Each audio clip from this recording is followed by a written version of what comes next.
Tá bom. Bom, vamos retomar, né, gente?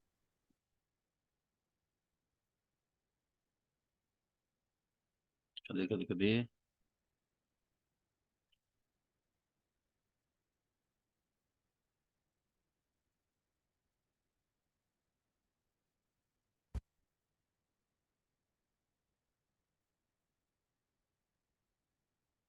Tá tudo certinho aí, gente? Estão conseguindo ver de novo? Joia, obrigado. Obrigado aí, Vanessa. Bom, vamos Professor, continuar. Pois não, licença. A Lu Silveira pediu para liberar para ela. O senhor liberou? liberei. Não tem mais nenhum Ah, pedido aqui, não. Ela tinha, ah, tinha pedido mesmo. Ela, eu acho que você, né? é, porque o meu caiu. Tá bom, obrigada, desculpa. De nada, sem problema. Deixa eu ver se a luta por aqui. Vai que.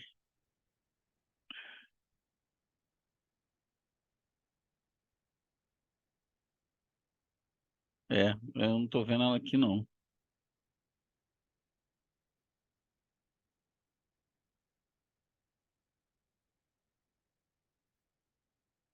Pois é, mas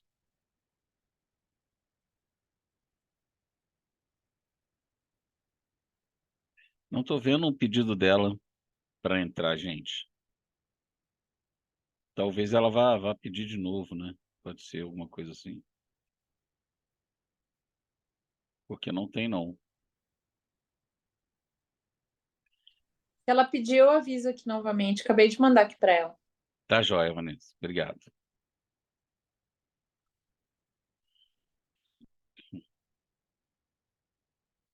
Bom, vamos lá, vamos falar sobre leitura, né?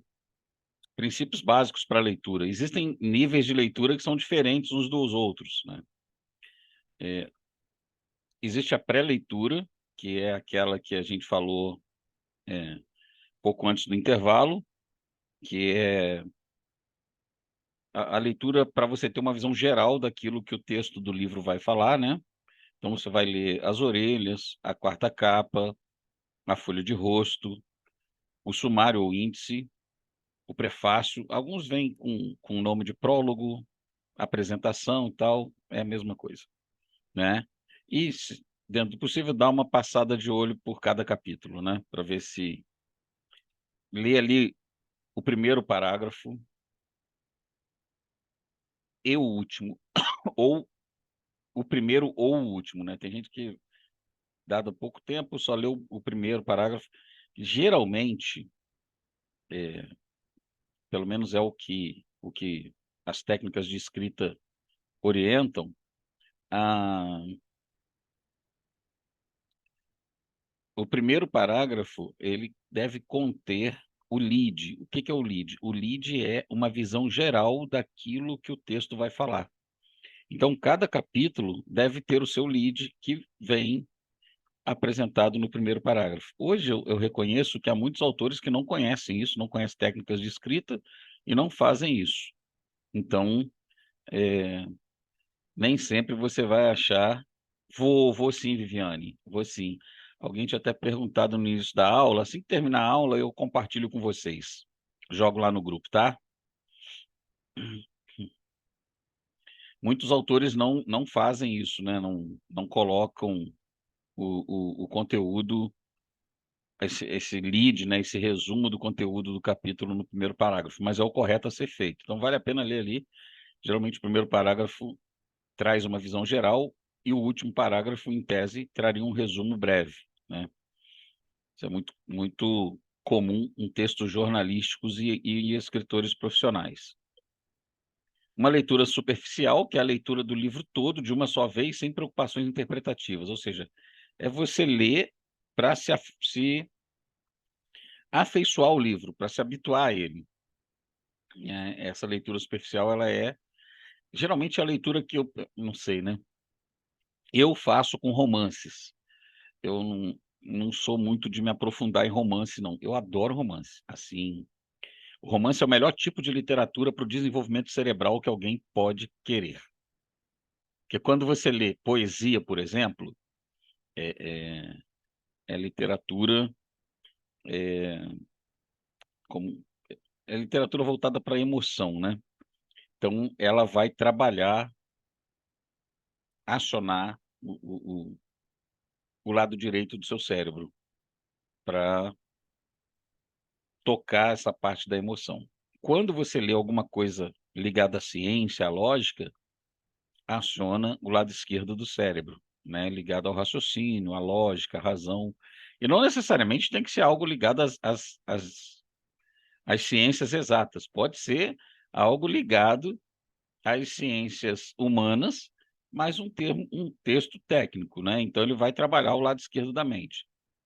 Mas quando você lê o romance, e isso foi feito com ressonância magnética, né? Eletrodos na cabeça da pessoa, os dois lados do cérebro são acionados simultaneamente. É o único tipo de texto que faz isso. Por quê? Porque o romance, ele tem lógica e ele tem emoção, ele tem as duas coisas. Ah, então já está lá mesmo, né, Vanini? Que bom, que bom. Mas qualquer coisa eu posso disponibilizar de novo, caso vocês tenham dificuldade. Às vezes as pessoas apagam a conversa, né? Não reparou lá, eu posso mandar de novo. Ah, o romance, ele faz isso. Então, eu adoro ler romance, porque o romance, ele ativa o cérebro da gente, desenvolve a inteligência. Eu acho que todo mundo tem que ler romance, sabe? Fantástico. Não quer uma coisa muito pesada, começa lá na série Vagalume, tem alguns romances mais legais lá, mais suaves, mais leves, né? Memória de um Sargento de Milícias, Memória de Brás Cubas, são livros bons para ler. A Megera Indomada também é um texto bastante legal do Shakespeare, muito bom. E aí depois tem outros, né? Dostoiévski, que tem textos maravilhosos, e esses textos, assim, fazem a cabeça da gente, pum! Vou mandar então, Luciana, faz a cabeça da gente explodir, sabe? O conteúdo é maravilhoso. Aí a Thalita gostava do negócio, assunto de literatura no ensino médio, é muito bom, é realmente muito bom. Eu sou um apaixonado pela nossa língua, então quando eu vou ler textos assim, eu fico encantado, né? Então, ler esse livro, eu leio o romance, eu leio para relaxar, ele me relaxa, ao mesmo tempo que a minha mente fervilha, que eu acho que é quase impossível você ler um romance sem usar a sua imaginação. Os autores, os romancistas, eles são tão intrigantes e tão inteligentes que eles constroem um texto de uma maneira que você vai criando a imagem mental daquele negócio. É maravilhoso, é um negócio muito fantástico. E mesmo com a literatura científica e tudo, você pode fazer leitura superficial, né? Que é essa leitura básica, né? Que a gente faz. Depois, nós vamos partir para a base da pesquisa, né? Leitura e análise. Aí é a leitura mais também, né? Aprofundada. Existem 4 tipos básicos de leitura. A leitura alimentar, que é a leitura sem nenhum compromisso com o texto. Geralmente é aquela leitura para passar tempo mesmo, né? Que a gente lê, às vezes jornal, alguma coisa assim que a pessoa lê e tal, só para reter aquela informação momentânea. A leitura inspecional, que é a leitura que busca o conhecimento geral do texto. Então você está lendo ele realmente inspecionando, avaliando o texto ali, mas buscando reter o conhecimento. Geralmente nessa leitura você não faz muitas anotações, costuma fazer, mas não faz muitas, né? Às vezes anotações na margem do livro e tal, que é legal. A leitura analítica é uma leitura que visa interpretar o conteúdo do texto, né? Ou seja, você está lendo e buscando interpretar o que o autor está dizendo. Essa é uma leitura mais aprofundada, que demanda de você uma concentração maior no texto. Ela é uma leitura mais lenta, porque ela é mais profunda, consequentemente, ela é mais lenta, né? Às vezes, numa leitura elementar, você vai levar aí, sei lá, dependendo do que você estiver lendo, 20 minutos, 30 minutos. Numa leitura inspecional, você vai ficar alguns dias, talvez. E numa leitura analítica você pode ficar meses, dependendo do que é que você está lendo, né?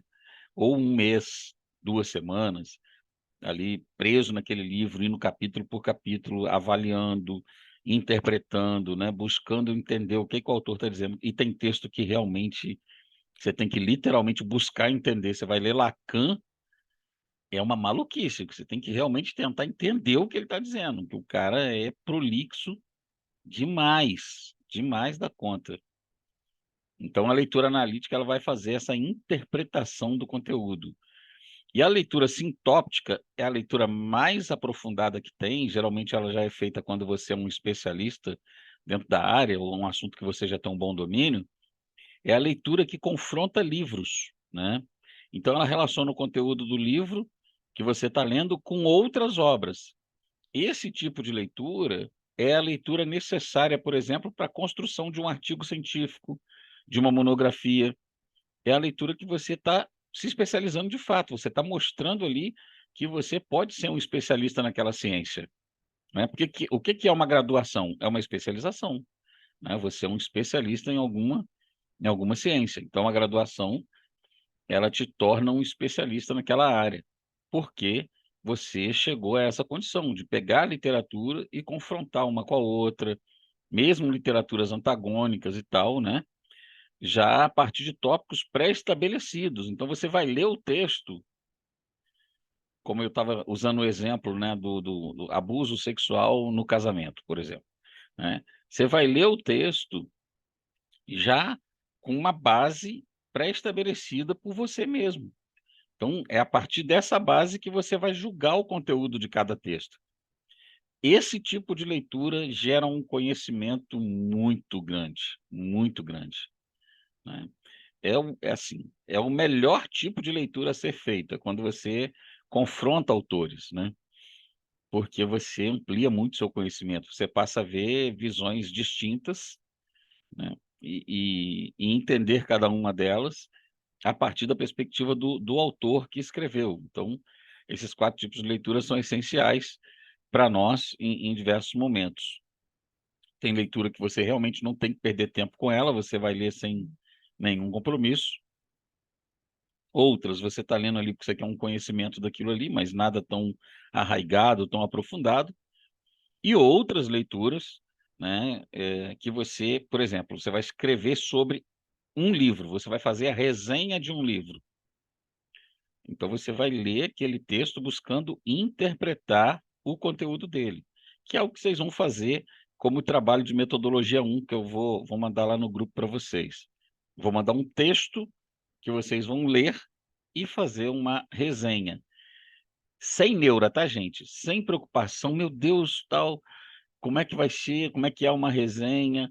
A resenha é uma resenha crítica, não é simplesmente um comentário do texto.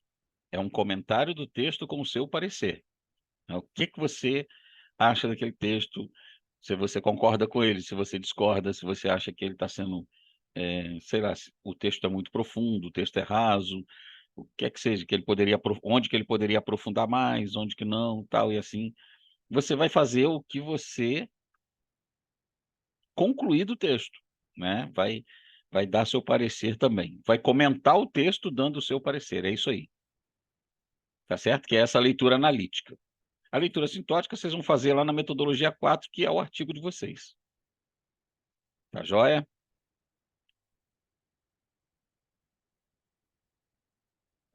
Anotações, isso aqui é maravilhoso. Saber fazer anotações é fundamental, né? É, tem gente que escreve do jeito que leu. Isso não é anotar, isso é copiar, né? Então, anotar é o processo de seleção de informações para a utilização posterior. Ou seja, você vai anotar o que você pretende utilizar. Você vai ser seletivo no registro da informação. O que você vai separar, né, e anotar é o que você pretende utilizar. E isso é o melhor método que a gente tem de anotação, né? A anotação em forma de resumo se constitui numa paráfrase do texto original.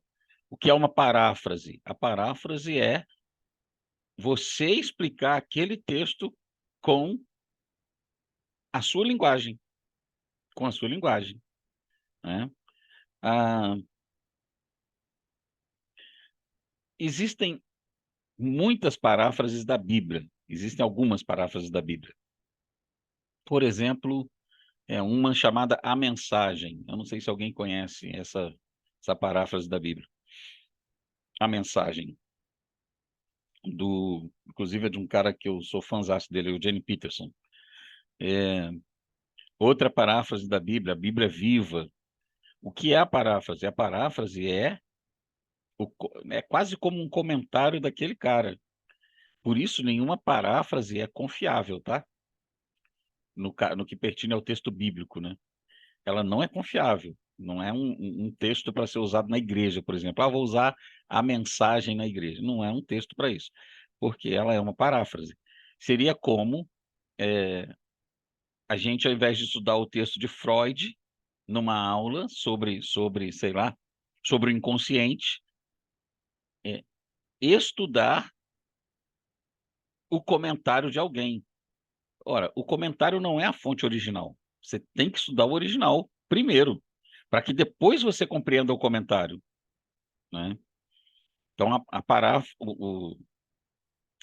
a anotação, ela é mais ou menos isso aí, é um resumo, né, que se constitui numa paráfrase, ou seja, é como você reescreve aquilo ali de maneira sintética, né, de maneira resumida. E isso é legal pra caramba, porque a gente vai ficando com o cérebro cada vez mais afiado. A mente vai ficando cada vez mais afiada nisso aí. Então, o trabalho do estudante é construir uma nota que explique ou apresente o texto em estudo de maneira nova. Isso aí. É você escrever a sua nota que explica o que aquele autor disse, né, de uma maneira nova. Ou apresente o que o autor disse de uma maneira nova, tornando-o mais compreensível para si mesmo e para os seus propósitos. Eu faço muito isso em relação a Lacan, até porque eu acho que é muito difícil ficar citando o Lacan direto. Então, eu parto da minha paráfrase. Deixa eu ver as mensagens aqui, pode ser que alguém esteja comentando aqui. Ah, sim, a chamada. Eu estou até com os nomezinhos de vocês aqui anotados para ir marcando, gente. Obrigado pela lembrança. Algumas já colocaram aí, né? Fiz um diáriozinho no meu bullet journal aqui para poder marcar aqui a presença de vocês.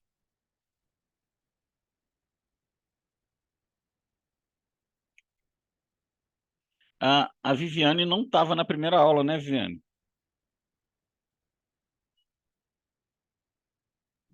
Tava assim, professor, minha câmera que estava desligada.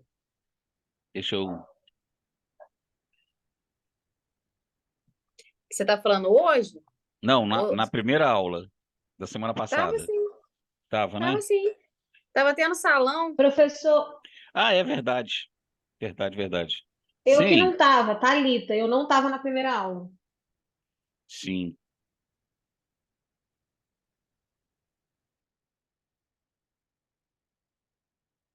Bom, a Vanessa Pereira, tô vendo aí os nomes de vocês aí. A Thalita não tava, né? A Lucelena. Deixa eu voltar lá em cima para eu poder ir pegando aqui.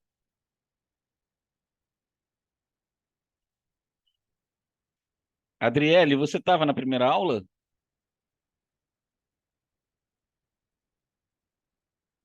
Não, na primeira não. Ah, tá, obrigado.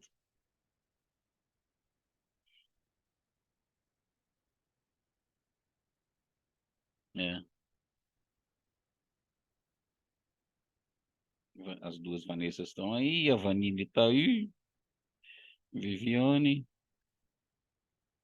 Solange também eu a vi, Luciana, Lu, Ellen Jaqueline. Tá faltando alguém? Débora, Ellen, Lu, Lucelena, Luciana, Solange, a Vanessa Benedito, Eu estava, viu, professor, nas duas aulas.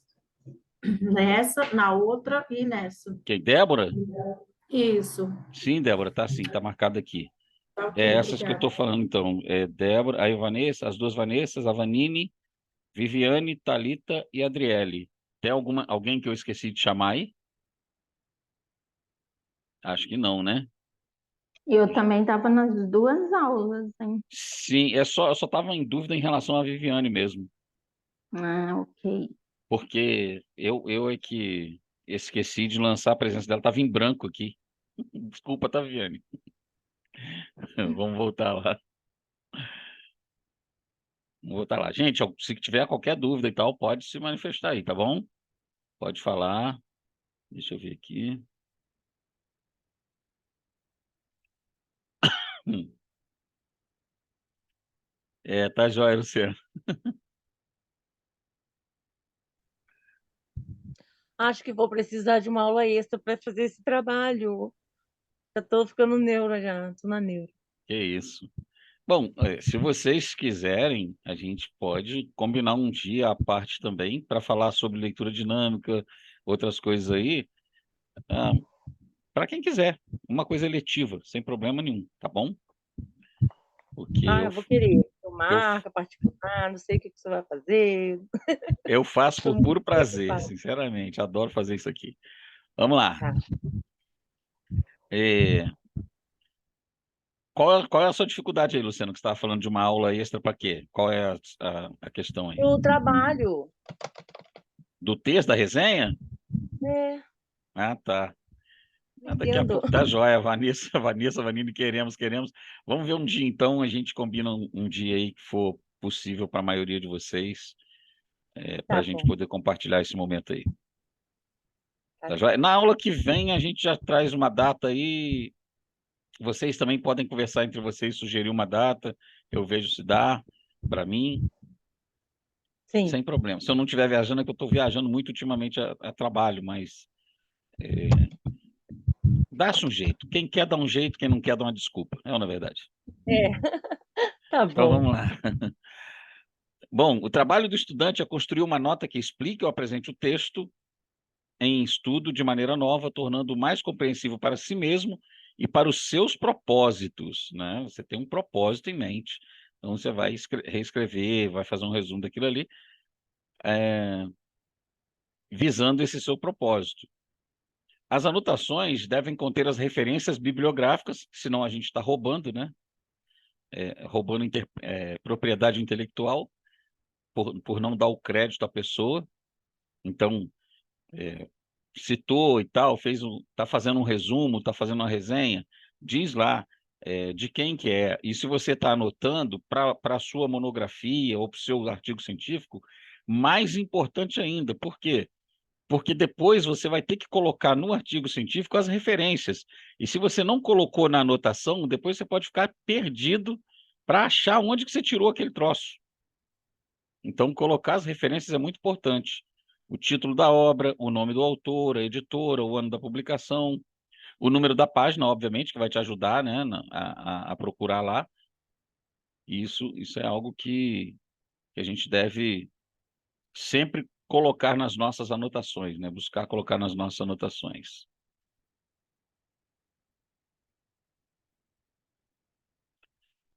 O resumo de um livro é a coisa mais gostosa que tem de fazer, tá, gente? Resumo de um livro. Eu particularmente, vou fazendo capítulo a capítulo, porque senão depois eu esqueço. Então, eu vou fazendo capítulo a capítulo. Num resumo simples, você apresenta as ideias do autor, que já foram marcadas no livro, né? Que você foi lendo o livro ali, foi marcando e tal, ou que você fez as referidas anotações, e relacionando-as e ordenando-as conforme o seu planejamento. Isso aqui é muito importante. O seu resumo não precisa ser na mesma sequência que o autor escreveu no livro. Ele precisa atender às exigências do seu planejamento. Então, talvez um tema que o autor tratou no início do livro, no seu planejamento, ele entra no final ou entra no meio e tal, não tem problema. Né? Você tem o seu professor ou qualquer outra pessoa que for ler aquele conteúdo, ele tendo a referência, é o que mais importa, né? Ele sabe de onde veio e tal, e o seu texto, estando coerente, né? Perfeitamente coerente, lógico ali, sem problema nenhum. Bom, num resumo crítico, além de apresentar as ideias do autor, você vai acrescentando a sua opinião, que é o que as senhoras farão, as senhoras e senhoritas farão aí. A sua opinião bem fundamentada, né? Ou seja, não é, discordo. Por quê? Tudo tem um porquê, né? Ressaltando pontos falhos ou válidos também, né? Você pode dizer, concordo com isso, por aquilo, porque talvez alguém que você já leu antes, porque o autor fulano também fala disso, tudo bem.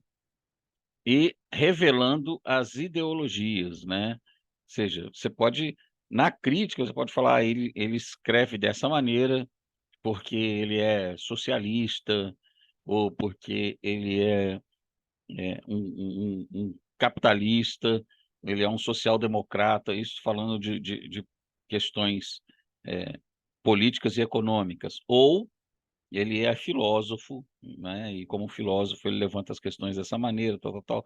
Você revelando a ideologia do autor no seu resumo, mostrando que o texto dele tem essas características por causa, ele é religioso e tal. Por exemplo, você vai ler Jung, o texto de Jung é perceptivelmente místico.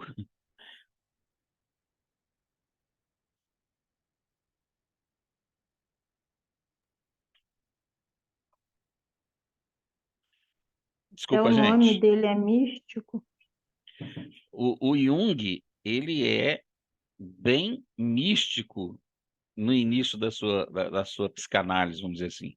Ele tem uma perspectiva bem...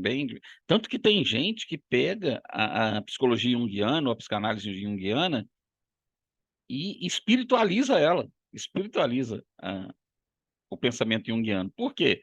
Ele era protestante. Ele tinha um posicionamento religioso, uma crença que inevitavelmente influenciava o pensar dele. Então, quando ele fala de inconsciente coletivo, né, que é aquela coisa que você herdou dos seus antepassados, da ancestralidade. Talvez você tenha um comportamento hoje que você não faz ideia de onde ele veio, mas você está replicando algo que seu tataravô, que você nunca imaginou conhecer, fazia igualzinho você faz. E aí, quem conheceu o seu tataravô fala, nossa Deus, igualzinho fulano de tal. É impressionante isso. É a ancestralidade. Aí tem gente que espiritualiza essa questão da ancestralidade para falar de maldição hereditária ou qualquer outra coisa assim, muito Constelação estruturada. familiar também entraria nessa Oi? constelação familiar? Então, a constelação familiar é muito junguiana. E eu não sei se vocês sabem, mas o Conselho Federal de Psicologia repudiou e disse que vai caçar os psicólogos que se apresentam como psicólogos de constelação familiar. Eles não podem dizer mais. Não é que ele não possa praticar a constelação familiar. Ele pode, mas não como uma prática da psicologia. Ela não é uma prática da psicologia.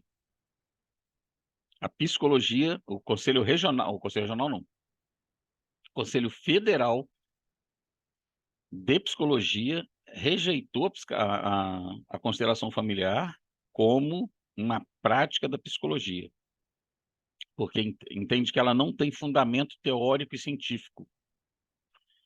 Por quê? Muita gente também faz da constelação familiar um negócio bem espiritualista, viu? Bastante espiritualista mesmo. É até o nome, né? Constelação. Mas o princípio científico, eu tenho algumas amigas que são consteladoras. Tem uma do Paraná, uma gaúcha, uma... Fugiu o nome do lugar aqui, gente. Então, a terra da Vanessa, São Paulo. Uma de São Paulo, elas são consteladoras, né? E elas tiveram que mudar, até no perfil delas no Instagram, essa questão, né? Que elas são elas são psicólogas, tal, beleza, e colocando a constelação familiar como uma prática à parte da psicologia, na bio delas, essas coisas. Sob o risco de perder a licença se continuar ligando a constelação à psicanálise. O legal, a constelação familiar é muito interessante, tá? Cientificamente falando, ela é muito interessante. Por quê? Todos nós pertencemos a sistemas. Ah, ah, a gente tem a família como um sistema, o trabalho como um sistema, né? A escola como um sistema. Cada lugar, cada ambiente que a gente frequenta Você gostou, Adriele, da constelação familiar? Gostou? Professor, ela me fez ter uma outra visão. Eu constelei duas áreas da minha vida. Uma eu posso compartilhar, que é a minha mãe, a outra é uma coisa ainda muito delicada de falar, Aham. mas foram duas áreas, né, que eu necessitava de constelação. Eu comecei estudando o assunto, vendo a veracidade dos fatos, o que, né, se realmente funcionava. Conversei com pessoas que fizeram. E assim, quando eu constelei a minha mãe, muitas coisas mudaram na minha vida, muitas coisas, muitas chaves viraram, muitas portas abriram, e Funciona, inclusive a né? minha relação com a minha mãe mudou absurdamente. Mudou, né? O negócio funciona, né, Adriele? Funciona. E eu, inclusive, estou pesquisando para fazer o curso. A A minha, a Neide não é muito a minha, favor, não, mas eu estou pesquisando. não, mas a minha esposa, ela é psicóloga, mas ela não faz constelação. Mas ela constelou. E realmente eu vi ela fez online, né? Uma amiga dela, não sei de onde aí, ela chorava aqui no computador. Então é realmente um E isso, eu negócio. fiz online também. Foi 2 horas e pouco. Eu fiz com uma mulher lá do Sul, Então, lá de Porto Alegre. pô, eu fiz aquela análise do corpo, o corpo explica, que a pessoa avalia a sua psique analisando o teu corpo, tua forma corporal. É impressionante, parece feitiçaria o Nossa, eu negócio. nunca nem ouvi falar. Muito legal, hein? Procura o Corpo Explica no YouTube e dá uma assistida nos videozinhos. Quem quiser, A minha filha segue, segue ela. interessadíssima. Essa menina que criou essa teoria e tal, ela é doutora em psicologia. Não sei se é por Harvard, eu esqueci qual a faculdade dela, mas ela fala lá, ela é doutora em psicologia. Muito legal esse sistema. Só que são coisas que o CFP não aceita, o Conselho Federal de Psicologia não aceita. Né? É um negócio interessante, com certeza, Adriele, pode ter certeza que é. Vale a pena. O corpo explica, isso aí. A Ellen conhece, a Jaqueline conhece. Então, é, vale a pena você avaliar, né, toda a literatura e entender o porquê dela. Então, você vê a ideologia é, por trás do autor, né? O que ele defende? Ele defende determinada visão, tal. Por quê?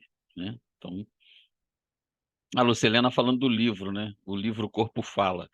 Sim, é diferente do Corpo Explica. O Corpo Explica é uma análise da sua psicologia a partir do seu formato do corpo. Impressionante, gente. Assim, o cara começou a falar de mim, eu fiquei impressionado. Eu fiz até com um menino de São José, lá de São José, da terra da Vanessa aí. Menino muito fera mesmo. E eu esqueci o nome dele agora. Mas é um negócio muito impressionante. Agora, esse livro aí, O Corpo Fala, ele fala das expressões, né, dos gestos e tal, que a boca pode mentir, mas o corpo, o olhar, não mente nem a pau. Impressionante. Ô, professor, Sim, Adriano. aproveitando essa deixa aí, agora você falando aí, me veio de falar isso. A constelação também, por que que eu fui constelar? Eu sabia que eu tinha algum problema com a minha mãe, né? Uhum. Por, por conhecimento próprio, depois da terapia e tudo. E eu também descobri, estudando essas questões de constelação e tudo, que a obesidade, ela é um problema com a mãe. Geralmente, pessoas que desenvolvem obesidade têm problema com a mãe, com a raiz, né, materna. E aí eu fui pesquisar isso e tal, e eu sou bariátrica. E eu tinha, mesmo pós-bariátrica, eu já tenho 3 anos de bariátrica, meu peso é estabilizado e tudo, mas eu tinha muita compulsão por doce. Todo dia eu tinha que comer doce, todo dia eu tinha que comer doce. E aí eu fui pesquisando, pesquisando, e eu vi que isso era também problema ligado à mãe. Falei, gente, não é possível. Não é possível, eu vou caçar isso até o fundo. E aí, depois que eu constelei, né, para caso fique dúvida, porque mesmo eu sendo cristã, muitas pessoas, né, cristãos, só pelo nome já julga, fala que constelação Entende que é familiar espírita, né? que é errado, que invoca coisa de outro mundo. É. Nossa, a galera dá uma viajada legal. Quando não estuda, falta Ocultismo. conhecimento, né? Preconceito é uma Enfim, desgraça.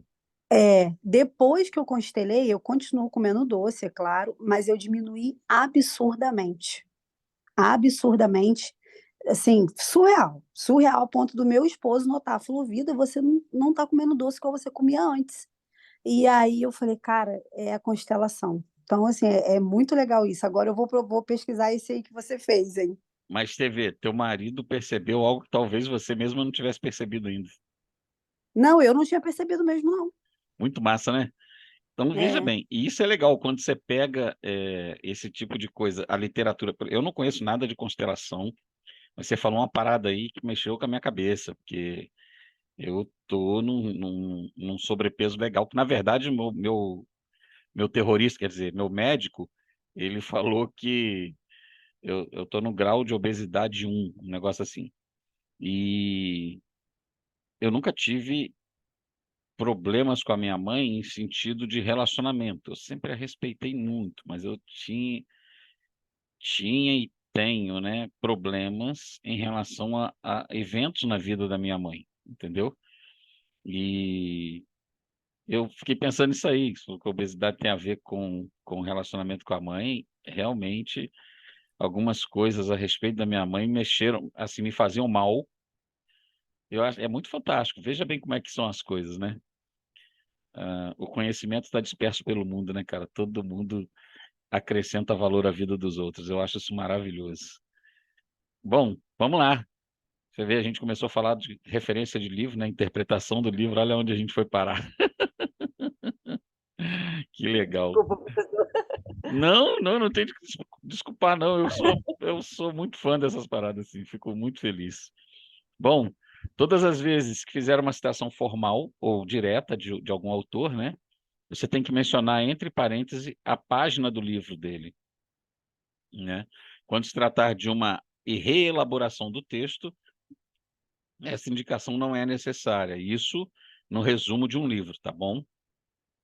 Você está resumindo o livro, então não tem por que você colocar o nome do autor, porque todo mundo já sabe que você está falando de um único texto, que é o texto daquele autor. Então, beleza. Então, você vai citar a página. Se você fez uma citação direta, ou seja, você escreveu exatamente como está escrito no livro. Isso é citação direta. É escrever exatamente como está escrito no livro. Então, você vai colocar, entre parênteses, o número da página, né? Sei lá, 259, tal, beleza. Quando for uma reelaboração sua, ou seja, aquela sua paráfrase, aquele seu comentário sobre aquilo, aí não tem essa necessidade no caso do resumo. Joia? Vamos lá. Vamos continuar para a gente poder encerrar a aula de hoje. Análise. Todo texto deve ser analisado, né? Então, ler é entender. Cara, se você não entendeu, você não leu, você contou palavras. Você só leu se entendeu. Se você não entendeu, você não leu, né? Leitura é entender, é entendimento. Então, ler é entender. A gente precisa ler com compreensão. E aí você vai perceber o seguinte: o que é que vai determinar?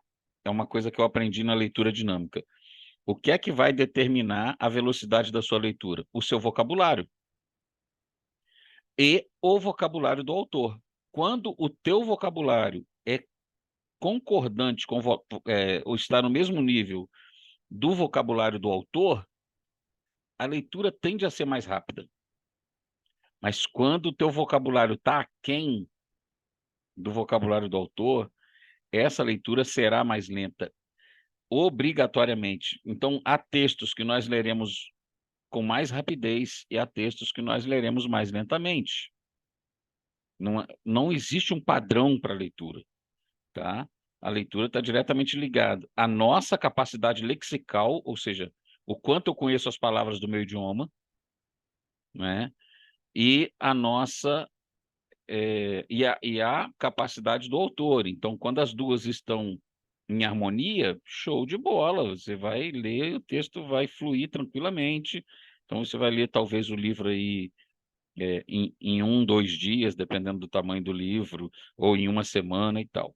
E às vezes você vai pegar um livro com a mesma quantidade de páginas e você vai levar um mês. Por quê? Porque aquele autor tem uma linguagem com a qual você não está habituada. Eu pego isso de tempos em tempos. Eu acho que eu falei aqui numa das aulas do livro do Jean-Paul Sartre, O Ser e o Nada. A primeira vez que eu li o livro foi o nada, porque a língua do cara é muito complexa, a linguagem dele é muito complexa. Então, foi muito difícil. Depois de uns 10 anos, que eu peguei o livro e fluiu, o negócio fluiu. Na primeira vez, eu nem continuei, porque não dava, eu não tinha vocabulário para aquilo, entendeu? Então, tem livro que a gente não está pronto para ele, né? Tem livro que a gente até está pronto para ele, mas a gente precisa melhorar o vocabulário. Então, é só ler. E eu faço o seguinte, quando eu estou lendo meu livro, pá, beleza, aí eu encontro uma palavra que eu não conheço. Eu faço um círculozinho em volta daquela palavra,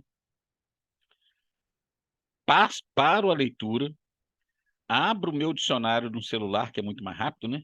Abro o dicionário no celular e vejo o significado daquela palavra. Passo o seguinte, como eu já circulei essa palavra no meu livro, eu puxo uma setinha dela para algum lugar que esteja um espaço em branco e eu escrevo aquele significado. Porque quando eu reler o livro, vai ser muito mais fácil para mim, né? Se eu precisar reler o livro, vai ser muito mais fácil. E naquele momento também eu já adquiri um conhecimento novo. E assim eu faço, né? Ler é entender, gente.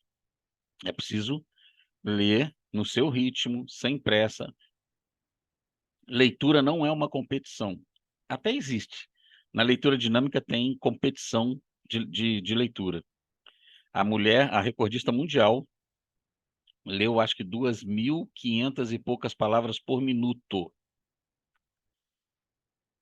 Você entendeu o tamanho disso? Eu não sou o mais especialista e o maior leitor dinâmico, mas eu leio uma média de 235 a 280 palavras por minuto. A mulher leu 2.000 e poucas palavras por minuto. Só que ela estava numa competição só de velocidade. Existem competições de velocidade e compreensão. Então, você lê o texto e aí... Ah, tá joia, Ellen. Pode sair sim, fica à vontade aí. Você lê o texto e aí depois você faz uma prova sobre esse texto. Entendeu? Então, tem competições. Eu, por exemplo, no curso de leitura dinâmica, eu li o texto, medi os minutos, né? Medi não, coloquei o cronômetro, li o texto todinho, parei o cronômetro, marquei lá o tempo, dividi pela quantidade de palavras e informei o professor. Beleza. Ele enviou uma prova sobre aquele texto que ele já tinha pronta, obviamente. Ele enviou uma prova. Essa prova eu fiz e deu 97% de compreensão. Beleza. Eu sabia que ia ter a prova, então eu li na velocidade que me permitisse compreender o que eu estava lendo. É um curso que vale a pena, gente. Se vocês podem investir um dinheiro nisso, vale a pena. É do Renato Alves. Você encontra esse cara no YouTube, no Instagram, no Facebook, num monte de lugar. Ele é o recordista brasileiro de memorização. Ele é cristão, inclusive. Ele tem até cursos sobre como memorizar a Bíblia. Ele ensina cursos para memorização da Bíblia. Eu fiz o de leitura dinâmica dele. Muito bom mesmo. Qual o Né? nome dele? Renato Alves. É um carequinha, cabecinha de ovo, assim. Sabe que ele tem aquele rostinho mais fininho, né? Eu fico brincando que ele tem a cabecinha de ovo. Só que ele não sabe disso, obviamente. Professor, Sim, essa questão do vocabulário, eu estava pensando, eu estava de férias agora e resolvi ler um livro do Machado de Assis, que eu só lembro de ter lido na época de escola, né? E sim. aí peguei, era A Mão e a Luva. Era um livro super fino, eu falei, para conseguir ler nas férias. E eu nunca demorei tanto para ler um livro. É um vocabulário tão, para mim, foi tão antigo, Sim. eu tive realmente dificuldade de compreender. E aí fiquei pensando como que é o vocabulário do Freud para a gente ler os livros. O do Freud, ele não é dos mais simples, mas ele é melhor do que o do Lacan. O Lacan, miserável, o cara é complexo, o cara é enjoado. E os tradutores também não ajudam, sabe? Os tradutores também falam assim, se o Lacan me arrebentou para traduzir ele, agora eu vou arrebentar quem vai ler. Eu acho que é isso. Acho que é a filosofia dos tradutores. Os livros do Lacan são muito difíceis, mas os do Freud, tranquilo. Eu terminei de ler recentemente o do Xiste. Não, não, é um outro. Fugiu agora o nome do livro. Mas são livros extraordinários. Agora eu estou lendo me aprofundando mais nele, né? Porque eu já preparei o conteúdo, que ia ser a matéria que eu ia dar para vocês, que é a psicopatologia da vida cotidiana. É muito massa. Eu estou lendo de novo, né? Porque na hora de dar aula tem que falar com fluidez. Então eu acho essencial estar lendo o tempo todo. E é fantástico. E é o segundo livro do Freud, esse, A Psicopatologia da Vida Cotidiana. Ele está começando a construir a ideia do inconsciente. E a linguagem dele é tranquila. Eu, particularmente, acho tranquila. Sabe? Sem dor de cabeça, assim, para mim. Já o Lacan, eu bebo Novalgina no balde. Cara, o cara é terrível, o Lacan. Mas ele é fantástico. Eu sou lacaniano, assim, apaixonado, porque essa questão da língua eu acho fantástico. A conceituação dele o inconsciente está nas palavras, eu acho fantástico.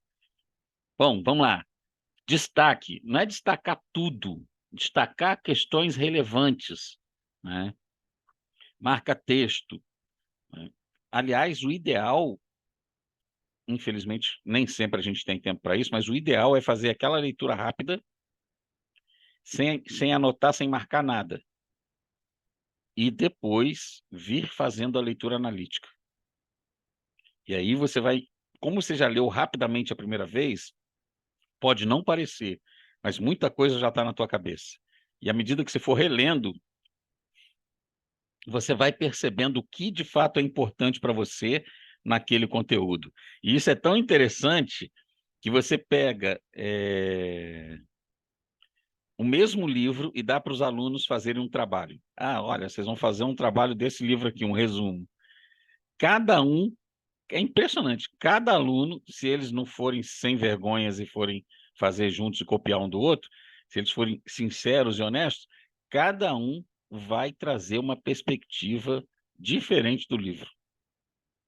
Vai frisar algo que o outro não frisou e tal, por quê? Porque é o propósito dele, é o que toca ele, o que afeta ele naquela análise, né? Então, destacar questões relevantes ou fazer anotação, ou seja, você percebeu que aquele assunto é relevante para você, é um assunto que é importante também no livro. Então, você marca aquilo ali, ou faz anotações. Eu prefiro fazer anotação, que o ato mecânico da escrita ajuda muito a gente a fixar as coisas. Como a Vanessa falou que ela é muito sinestésica, isso tem uma razão. O gesto mecânico da escrita ajuda muito a gente a fixar as coisas na mente, né? Eu não sei nem se tem estudo sobre isso, se a digitação funciona da mesma maneira, mas eu sei que a escrita funciona, não é? Providencie e ande com um caderno ou uma caderneta para anotações. Isso aqui hoje com celular é muito fácil, né? Se você escreve uma mensagem para você mesmo no WhatsApp, se você quiser, né? Eu tenho aqui o meu número no WhatsApp, onde eu ponho as minhas ideias. Aí eu coloquei como nome assim, Eu Comigo, né? Sou eu comigo ali. Eu ponho minhas ideias ali, e tal, faço anotações, faço comentários de alguma coisa que eu quero ver depois, porque senão esquece. E eu acho que todas vocês já passaram por isso. Ter uma ideia maravilhosa, não anotar na hora e depois não conseguir lembrar nem a pau. Dá uma frustração. Você fala, meu Deus do céu, perdi um negócio. Eu nem lembro o que que era, mas eu lembro que era fantástico. Eu lembro que era legal demais, né? Então, o ideal é anotar, né? A Thalita disse que é a louca do papel. É isso aí, escrever é fantástico. Por exemplo, eu tenho uma amiga que ela disse que ela aprende escrevendo. Ela aprende escrevendo. Ela pega um texto e ela copia o texto 10 vezes. Eu falei, você tá doida? Mas é o jeito dela.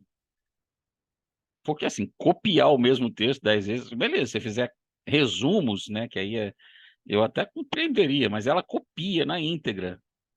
Mas, menina, a bichinha só tira 10. Só tira 10. É o método dela aprender. Então, é exatamente isso. Não existe um padrão. É o que dá certo para você. É o que dá certo para você, né? Então, se para você funciona anotar, beleza. Agora, para todo mundo, anotar uma ideia, ter ali uma caderneta na mão ou jogar no bloco de notas do seu celular é essencial para você não perder boas ideias, né? Para você não perder a oportunidade de fazer um registro inteligente de alguma coisa e depois utilizá-lo no seu material. Ou usar um aplicativo de notas, tipo o Evernote. Alguém conhece o Evernote? O Evernote é um aplicativo maravilhoso. Eu, pelo menos, sou apaixonado por ele. Deixa eu ver se eu consigo compartilhar ele aqui com vocês.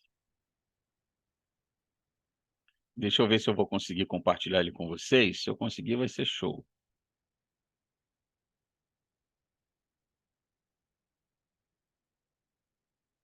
Deixa eu ver se ele abre aqui, né?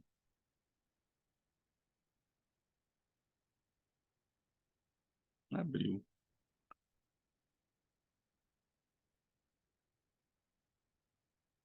Aí eu vou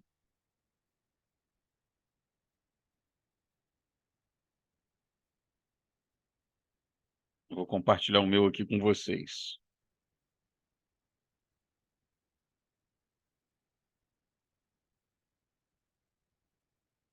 Tá meio devagar.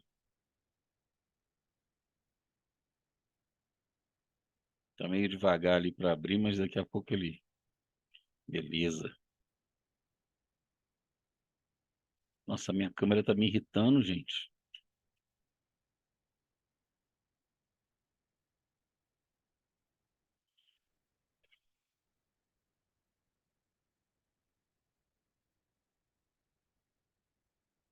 O Evernote é esse bichinho aí, ó. Você faz lá, você pode entrar com sua senha do Google e tudo, né? Então, por exemplo, aqui, livros em 2022.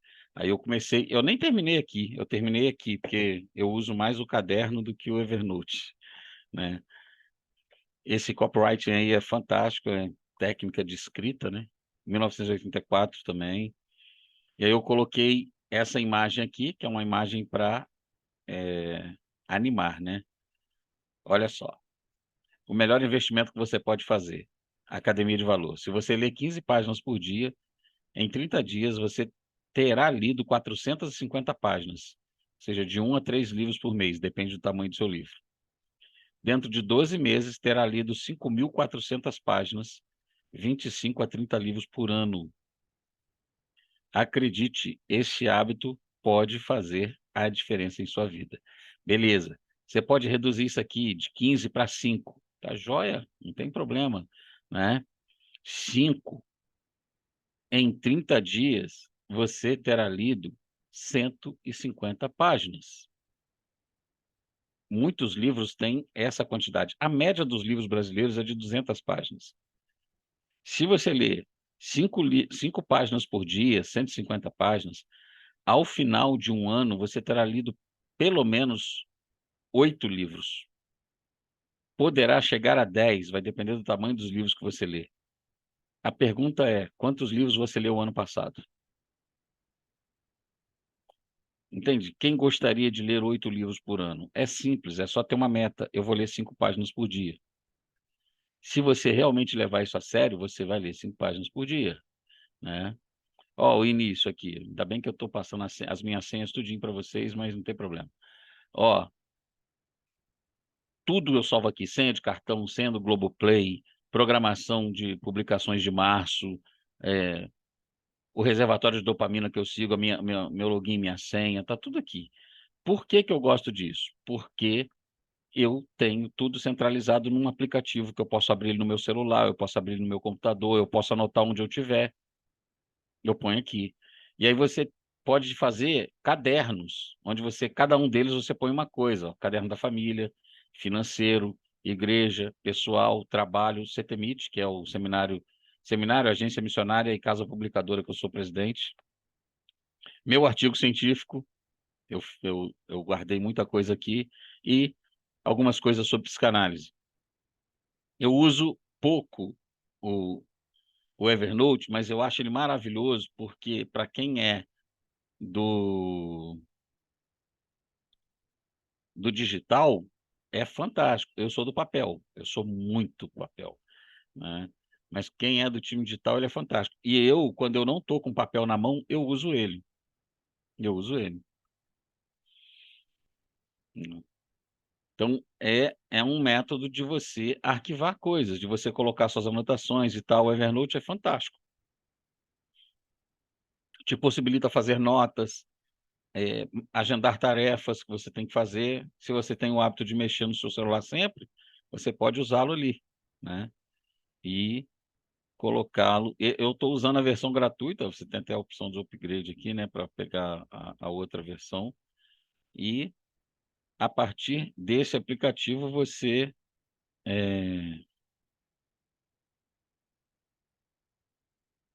guardar todas as coisas que você quiser guardar e referentes às suas anotações de pesquisa, tá bom? Então, você pode utilizar esse aplicativo e criar o seu sistema de marcação pessoal. Por exemplo, quando algo é muito importante, eu ponho um ponto de exclamação no início ou no final da frase. Depende ali de onde que a frase está, né? Então, eu ponho um ponto de exclamação ali, marco com um pontinho de exclamação. Quando eu vejo aquele pontinho de exclamação, eu sei que é algo importante. Se eu não estou com marca-texto, eu ponho com ponto de exclamação, né? Então, para cada coisa, eu vou fazendo a minha marcação pessoal. E você ter o seu sistema de marcação, por exemplo, tem gente que usa o sistema de cores, né? Esses dias alguém estava mostrando isso de marcação, que tem um monte de canetas coloridas, e aí quando é algo ligado a um tema, marca com uma cor, quando é algo ligado a outra, marca outra cor e tal. E tem gente que faz isso, um sistema de marcação de cores. Então, o que é melhor para você? Né? Crie o seu sistema de marcação pessoal. Eu sou muito da sublinha, né? Eu vou sublinhando, eu sou muito disso aí, e de escrever do lado da folha do livro. Eu escrevo meu livro, vou sempre escrevendo ali. Livro é para isso, é para você dialogar com ele, né? Então você vai dialogando, vai colocando ali suas anotações, palavra que eu não sei, como eu disse, eu circulo e põe o significado dela, e você vai criando o seu sistema, a sua maneira, para você depois poder fazer uma análise melhor. E por fim, né, gente?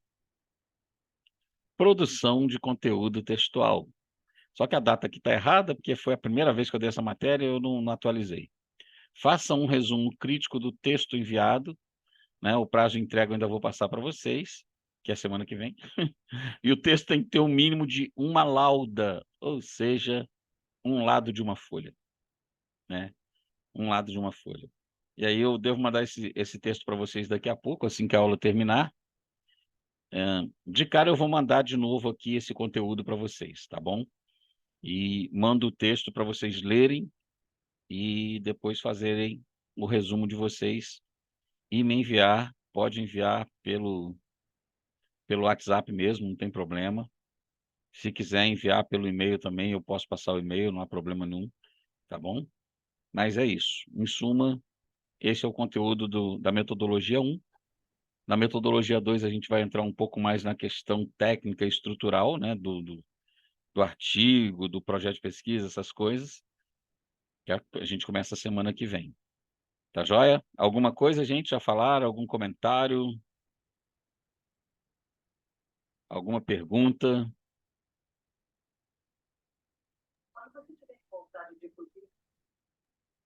Professor, pode ser escrito à mão ou digitado? Se for escrito à mão, vai ter que fotografar para mim, hein? Não tem Aham, problema. Ah, tá, tá. Viana. Agora que eu vi. É você que falou que odeia digitar? Não, foi a Débora, né? Foi a Débora que falou comigo no início. É, tem um aplicativozinho que a gente consegue escanear e manda como PDF. Isso, pode fazer isso, o Adobe, né? Pode usar no Adobe. Professor, eu Isso. posso fazer digitado, mas não é o meu forte. Não, eu não tenho dificuldade com o texto escrito à mão, né? Só não pode ser em outro dialeto que eu não conheça, né? Tem gente que escreve em hieroglifo, assim, né? Tá certo. Para quem aí, eu não sei se todos são protestantes, se não, mas eu sei que tem um bom número aí, pelo que eu já ouvi alguns falando, né? E para quem é protestante e crê na contemporaneidade dos dons espirituais, tem gente que escreve em língua estranha, então não dá para entender nada. Tem que ter o dom da interpretação, aí é complicado. Mas sendo legível, tá tranquilo. Ai, ai. Tá bom, meninas? Certo. Eu vou Obrigada, mandar o professor. texto para vocês. E aí a gente